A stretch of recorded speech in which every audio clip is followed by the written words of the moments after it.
Inaasahang matutugunan na ang problema sa pagbaha kasunod ng pag-aproba ni Pangulong Ferdinand R. Marcos Jr. sa pagpapalawig ng konstruksyon ng dalawang pangunahing flood control projects sa bansa. Nagbabalik si Kenneth Pasyente. Sa harap ng hamon ng climate change, mas pagtutuunan pa ng pansin ng pamahalaan ang dalawang pangunahing flood control projects sa bansa. Sa ika-22 NEDA board meeting na pinangunahan ni Pangulong Ferdinand R. Marcos Jr., inaprubahan nito ang pagpapalawig pa ng konstruksyon at iba pang adjustment ng Cavite Industrial Area Flood Risk Management Project at Pasig Marikina River Channel Improvement Project Phase 4.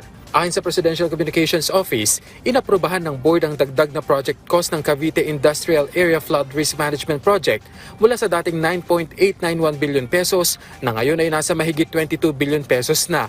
Ayon sa Pangulo, mas matututukan ang kakayahan ng istruktura sa nagbabagong panahon, gayon din ang pabahay sa mga maaapektuhang lugar. Dagdag pa niya na talagang tataas ang pondo kasunod ng adjustment pero pasok pa rin naman anya ito sa guidelines.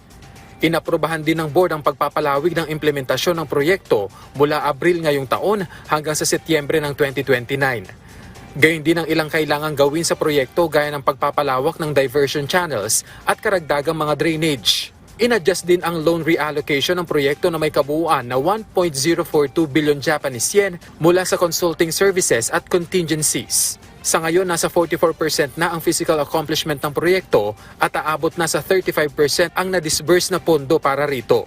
Layo ng proyekto na mabawasan ang epekto ng baha sa San Juan River Basin at Maalimango Creek Drainage Area sa Cavite.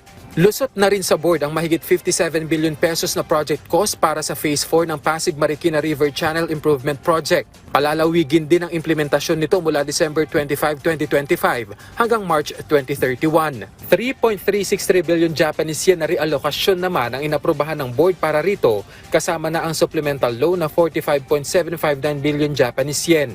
Ipinaabot din ng Pangulo na dapat matutukan ang disenyo ng proyekto na nakaangkla sa nagbabagong panahon ng maiwasan ang spillover ng Marikina River.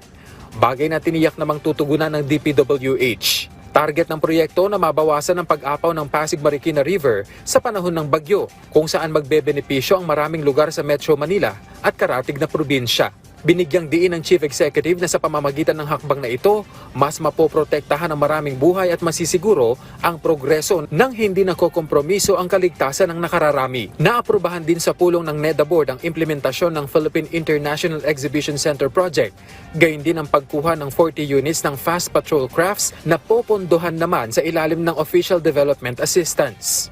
Kenneth Pasyente, para sa Pambansang TV, sa Bagong Pilipinas.